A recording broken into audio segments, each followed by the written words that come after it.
Hello, everyone. This is the Mgtow Cowboy. Greetings and salutations. This evening, I have a quick news story for you, and I also have a life lesson that I want to share with all of you. So I'm going to call this video. I'm going to title this video something like "I choose solitude over abuse," or "I choose solitude over dysfunction." Yeah, I'll call it something like that. In fact, I like that. I like that. Choose. That's what I'll call it. I'll call it choose solitude over dysfunction. I like it. Okay. So the first thing I want to say is I'm going to call this video "Choose Solitude Over Dysfunction." The second thing I want to say is I want to share a very quick story with you guys. Apparently, I don't know if you guys heard. I don't know if you guys heard the news. A real big actor, an A-list Hollywood actor, Alec Baldwin, is in the news. Apparently, Alec Baldwin accidentally shot someone to death yesterday. That's right, you heard it. Alec Baldwin accidentally murdered. I can't remember. I was looking at the New York Post. It was like a prop. It was like a prop pistol, but somehow a real bullet found its way in there. I don't know how a prop pistol even has the ability to shoot an actual bullet, but I don't know. I don't know. He accidentally shot his photography director or something like that. So, yeah, that's really bizarre. Of course, Alec Baldwin is a big time liberal who's anti gun. So I don't know what he's doing, playing with a gun that can shoot and kill people. I've never shot and killed anyone. So, I don't know. I never want to. I never want to hear him spread a anti-gun message ever again. Just for the record. But whatever. He was on the set of like his show. I think it's called Rust, which is like some. You guys know I'm the Mgtow Cowboy, so I'm sort of interested in like westerns. He's making a western right now called Rust, and apparently he shot and killed one of the guys on his set. So, anywho, there's some news for you. Some really strange but true news. Moving on to the main story or the main point of this video.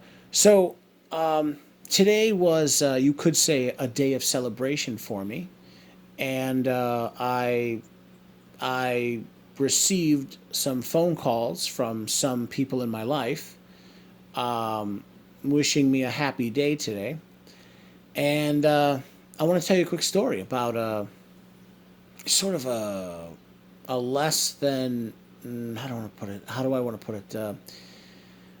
Something a negative social transaction that transpired between my father and I. So I sort of had a falling out with my father a couple years ago, 3 years ago, 4 years ago, and I do my best to avoid him. Um, I think he's probably like a narcissist. Who knows? He might be a sociopath. I don't know, but I don't want to go too in depth on that subject right now. But I want to tell you about something that a social transaction that happened between him and I. So the other day, so this was it last night? The night before last, I was visiting a another prominent Mgtow character. I was visiting Polska Bob. Polska Bob and I have hung out now. You guys may have heard of Polska Bob. He's a prominent Mgtow.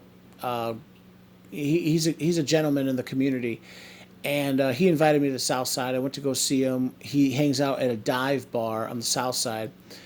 I go there, I meet him, and uh, something that very rarely happens, very, very rarely. My father called me, and I chose to pick up the phone. I had a very quick 10, 15-minute conversation with him, and he basically said, Joe, Joe, I love you, and I want to see you. I haven't seen you in, well, like about a year.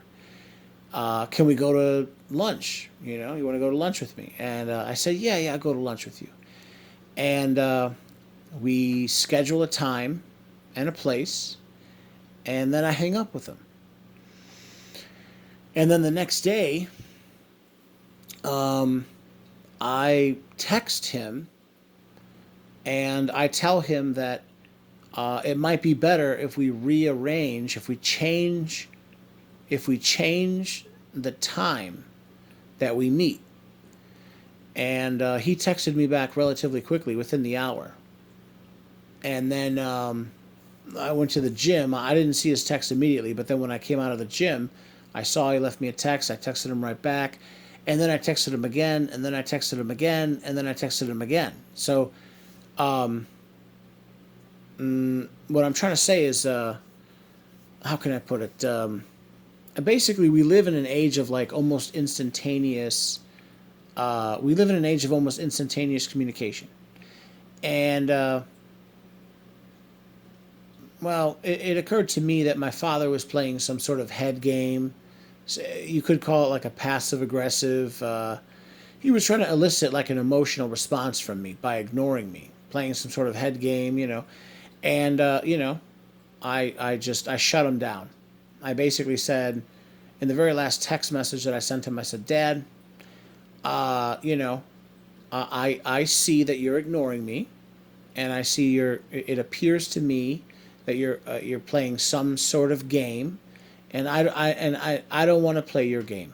I'm not going to play your game, and so I'm canceling on you, and maybe we can try again next year. And then I left it at that. Sure enough, very very soon afterwards, he calls me, and he's all apologetic, and he claims, "Oh yeah, no, I was sleeping and all this," and I think he was lying. Frankly, I think he was lying, and I know my dad and my father. This is how he acts. He likes to play these. See, the problem is you just get sick of these head games, and frankly, I don't like playing these mind games, these head games. Uh, Again, frankly, they elicit in me negative emotions. So, and I explained that to my father over the phone, and I said, "Listen, I'm tired of these games. I'm not going to have them, and so I'm canceling on you." And then he was all apologetic, but he wouldn't admit any wrongdoing. And then I told him, I don't want to meet with you at the said time. And then he says, okay, well, when do you want to meet? And so I set a new time. He agreed. So I guess we're meeting tomorrow. But the point is, I know my dad, and I know that he was playing. In his mind, this is it's like a game, but to me, it's not a game. I mean, it's you know, I don't like head games. I don't like head games, and I think he does. I think it gets a rise. It excites him or something. It's I don't know. It's emotional. It's psychological. But so I wanted to mention to you guys the idea that I told my father, and I meant it. I absolutely meant it. I told my father, you know what? I'm canceling, and let's meet up next year. And I meant that. Had he not called me, within a very, very short time frame, I would have put his number on block again, and I would not have unblocked his number for another year. And the point is again, like, you know, I would recommend to all of you guys, if you guys have any kind of relationship with, it could be friends, but most often it's family. It could be a girlfriend, your mom, your dad. You got sister or siblings, and they're engaging in this kind of behavior where they're playing head games with you, where they call you and then you call them back, or they text you and you text them back, and then when you text them back, they all of a sudden ignore you. They're all of a sudden they're not there, and they want to get a rise out of you, and they want you to text them back 2, 4, 6 times, a whole bunch of times, and you're running after them, and they're just playing a game with you. They're just playing a game.